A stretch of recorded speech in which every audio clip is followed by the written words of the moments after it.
Pada matchday kedua beberapa pekan lalu, Newcastle United menghancurkan Paris Saint-Germain, Galatasaray mengejutkan Manchester United di Old Trafford, dan Real Madrid mengalahkan juara Serie A Napoli. Pada matchday ketiga Liga Champions kali ini, diprediksi akan lebih banyak drama. Dengan kembalinya pertandingan Liga Champions pada tengah pekan ini, berikut adalah jadwal dan prediksi serangkaian pertandingan fase grup matchday ketiga yang wajib Anda ketahui. Galatasaray versus Bayern Munchen.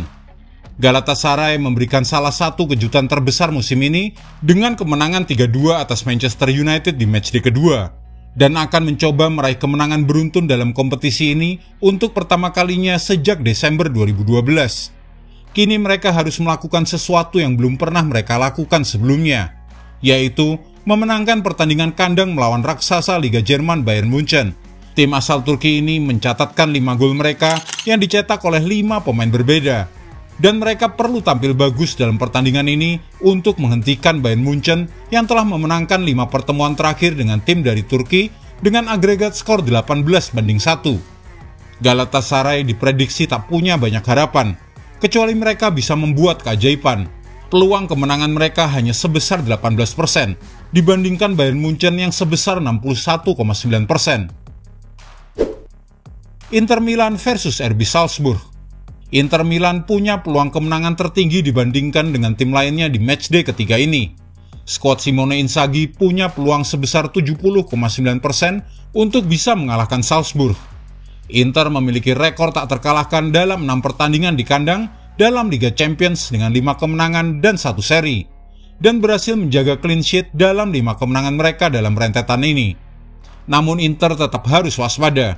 Pasalnya Salzburg di matchday pertama berhasil mengalahkan tim kuat Benfica dan berpotensi menciptakan kejutan di laga melawan Inter. Dan terlebih lagi, Inter belum pernah memenangkan 2 pertandingan kandang pertama mereka di ajang Liga Champions sejak musim 2010-2011. Manchester United versus Copenhagen. Kekalahan dari Bayern Munchen dan kalah di kandang dari Galatasaray memberikan catatan buruk bagi skuad Erik ten Hag. Mereka memulai kompetisi Liga Champions dengan 2 kekalahan untuk pertama kalinya dalam sejarah mereka. Secara keseluruhan, mereka telah kalah dalam 3 pertandingan berturut-turut di Liga Champions, dan jika sampai kalah lagi oleh Copenhagen, maka itu akan menambah catatan rekor buruk mereka. Pasalnya, Manchester United belum pernah kalah dalam 4 pertandingan berturut-turut dalam kompetisi ini. Namun mengingat Copenhagen juga belum mencetak gol dalam 7 pertemuan terakhir mereka dengan klub-klub asal Inggris, mungkin tidak terlalu berlebihan jika memprediksi kemenangan bagi Manchester United dengan persentase mencapai 66,2%. Sevilla versus Arsenal. Di grup B, Arsenal takluk oleh klub Prancis Lens pada matchday kedua. Dan kini The Gunners akan bertandang ke markas Sevilla, sebuah tim yang sulit untuk dikalahkan. Arsenal hanya memenangkan 3 dari 17 pertandingan tandang mereka melawan tim Spanyol dalam kompetisi Eropa dengan 3 kali seri dan 11 kali kalah. Itu bukan rekor yang bagus tentunya. Dan itu juga termasuk kunjungan mereka sebelumnya ke Sevilla yang berakhir dengan kekalahan 3-1 dalam fase grup Liga Champions musim 2007-2008. Ancaman terbesar bagi Arsenal mungkin adalah Youssef En-Nesyri yang telah mencetak 9 gol di Liga Champions dalam 16 penampilannya untuk Sevilla. Meski Arsenal diprediksi menang dengan peluang sebesar 51,9%, namun mereka tetap harus hati-hati menghadapi Sevilla di kandangnya. Lens versus PSV Eindhoven. Lens tampil hebat kali ini dan punya peluang untuk melanjutkan catatan yang belum terkalahkan di Liga Champions saat menjamu PSV Eindhoven dari Belanda. Apalagi mengingat PSV saat ini sedang babuk-babuknya dengan rekor 16 laga tanpa kemenangan. Itu terpanjang dalam sejarah mereka di Liga Champions. PSV Eindhoven hanya mampu mencatatkan 7 seri dan 9 kali kalah. Dan tampaknya melawan Lens tetap tak ada banyak harapan. Peluang PSV untuk menang hanya sebesar 32,7%. Sementara Lens sebesar 42,2%. Benfica versus Real Sociedad. Masih tanpa poin setelah 2 pertandingan, Benfica kini akan mengincar poin pertama mereka saat menjamu Real Sociedad di Estádio do Sport Lisboa di matchday ketiga grup D Liga Champions. Real Sociedad merupakan pemuncak klasemen dengan 4 poin dari 2 laga, Setelah menahan imbang 1-1 Inter Milan di kandang matchday pertama, tim La Liga itu kemudian menang 0-2 di kandang RB Leipzig lewat gol-gol Mikel Oyarzabal dan Brais Mendes.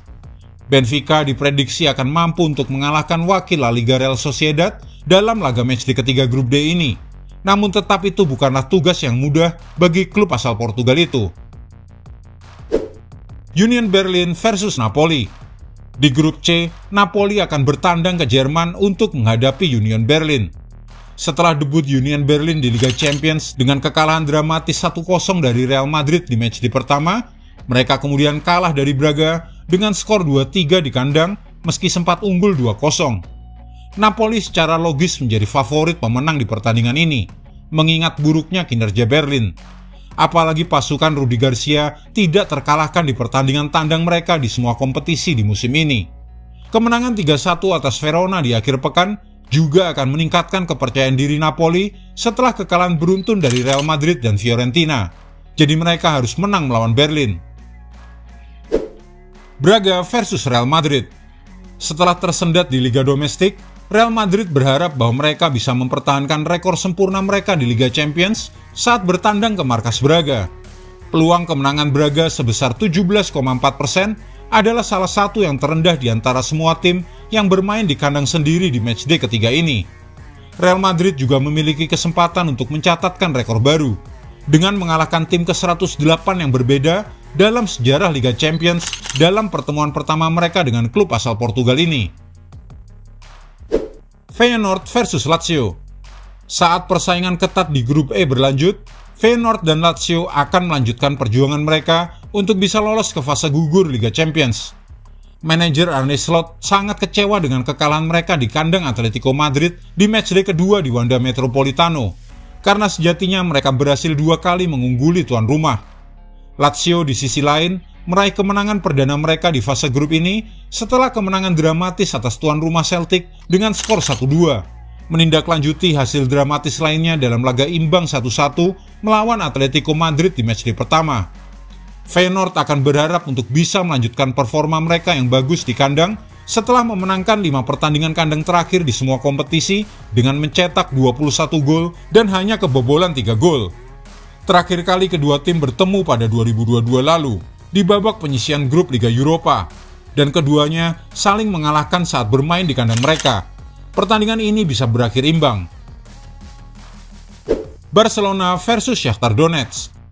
Melawan tim asal Ukraina Shakhtar Donetsk, Barcelona punya peluang kemenangan mencapai 79,4%. Salah satu persentase kemenangan terbesar di pekan ini. Barcelona menunjukkan mereka adalah favorit untuk memuncaki klasemen akhir grup H Liga Champions setelah memenangkan kedua pertandingan pertama mereka sejauh ini melawan Royal Antwerp dengan skor 5-1 dan Benfica 0-1. Shakhtar Donetsk sementara itu menyelamatkan harapan mereka untuk lolos setelah bangkit dari kekalahan 1-3 dari Porto dengan kemenangan 2-3 yang dramatis di kandang Royal Antwerp. Namun mengingat dalam 7 pertemuan sebelumnya di Liga Champions antara kedua tim, wajar jika Barca diunggulkan. Pasalnya Barcelona menang 5 kali, sementara Shakhtar Donetsk hanya pernah menang 2 kali.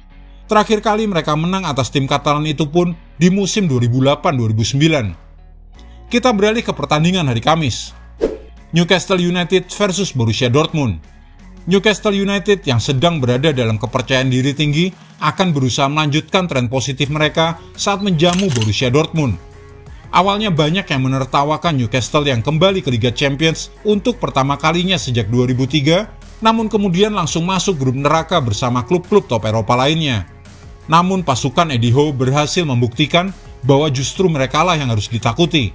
Apalagi setelah performa yang luar biasa saat mereka mengalahkan PSG dengan skor telak 4-1. Sementara itu Borussia Dortmund yang belum terkalahkan di Liga, tapi saat ini berada di posisi juru kunci grup F. Menjamu AC Milan di kandang, Dortmund hanya mampu bermain imbang tanpa gol usai kalah 2-0 dari PSG di matchday pertama. Borussia Dortmund harus belajar banyak dari kekalahan PSG untuk tidak hanya mengandalkan bakat pemainnya, tetapi juga kekuatan fisik untuk bisa menantang pasukan Eddie Howe yang sedang dalam performa terbaik mereka dan diprediksi akan memenangkan laga ini. RB Leipzig versus Red Star. Pertandingan lain dalam grup G adalah laga antara RB Leipzig melawan Red Star Belgrade. Tim Serbia ini belum pernah memenangkan pertandingan di ajang Liga Champions sejak Oktober 2019. Terakhir kali menang adalah saat mereka mengalahkan Olympiakos dan hanya mengumpulkan 1 poin dalam 6 pertandingan fase grup terakhir. Melawan tim kuat Bundesliga RB Leipzig, mungkin pertandingan ini akan menjadi pertandingan yang sangat tidak seimbang.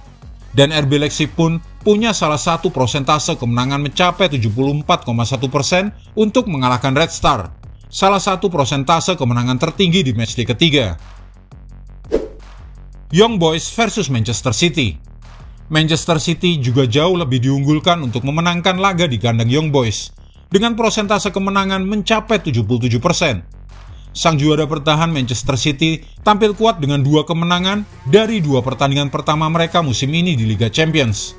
Pep Guardiola akan terus berusaha untuk menyamai rekor tak terkalahkan terpanjangnya sebagai seorang manajer di Liga Champions dengan catatan 16 pertandingan tak terkalahkan, dan dia akan yakin bisa melakukannya saat melawan Young Boys, yang telah memainkan lebih banyak pertandingan di Liga Champions tetapi selalu menderita banyak kebobolan.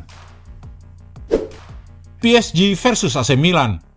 Usaha Paris Saint-Germain untuk bangkit dari kekalahan buruk di matchday sebelumnya akan dihadang oleh AC Milan, yang berusaha untuk mencari kemenangan pertama mereka di grup F Liga Champions.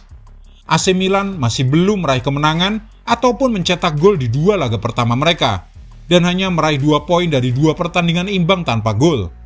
PSG telah bangkit dari kekalahan memalukan di kandang Newcastle United dengan memenangkan kedua pertandingan mereka di liga domestik. Sementara AC Milan kalah 0-1 dari Juventus dan kehilangan puncak klasemen Serie A mereka. Kekuatan 2 tim ini imbang dan sulit untuk memprediksi siapa yang akan jadi pemenang. Mungkin hasil imbang akan lebih adil. Celtic versus Atletico Madrid. Terancam tersingkir dini di babak penyisihan grup Liga Champions mereka, Celtic tak punya pilihan lain selain segera mencari poin pertama mereka saat menjamu Atletico Madrid. Celtic menjadi salah satu tim yang belum mendapatkan 1 poin pun dari 2 pertandingan babak penyisihan grup setelah kalah di kedua pertandingan mereka melawan Feyenoord dan Lazio. Sementara itu Atletico Madrid saat ini memuncaki grup E dengan 4 poin dari 2 pertandingan setelah hasil imbang 1-1 di kandang Lazio, dilanjutkan dengan kemenangan comeback 3-2 saat melawan Feyenoord di matchday kedua. Atletico Madrid tidak punya alasan untuk takut melawan Celtic, karena mereka hanya kalah sekali dari 7 pertandingan tandang mereka musim ini, mengklaim 4 kemenangan, dan dengan kualitas skuad yang lebih baik, skuad Diego Simeone akan memenangkan laga ini. Yang terakhir adalah Royal Antwerp versus Porto. Pertandingan grup H di hari terakhir matchday ketiga adalah laga antara Royal Antwerp versus FC Porto. Antwerp telah kebobolan 8 gol dalam 2 pertandingan pertama, jadi ya wajar jika Porto diunggulkan dengan persentase kemenangan mencapai 46,6%. Apalagi Porto berada dalam performa tandang yang bagus setelah memenangkan 5 dari 6 pertandingan tandang terakhir mereka, termasuk kemenangan 1-3 atas Shakhtar Donetsk di matchday pertama. Jika Anda menyukai video ini, jangan lupa klik like, share, subscribe, dan tendang loncengnya agar tak ketinggalan update terbaru dari kami.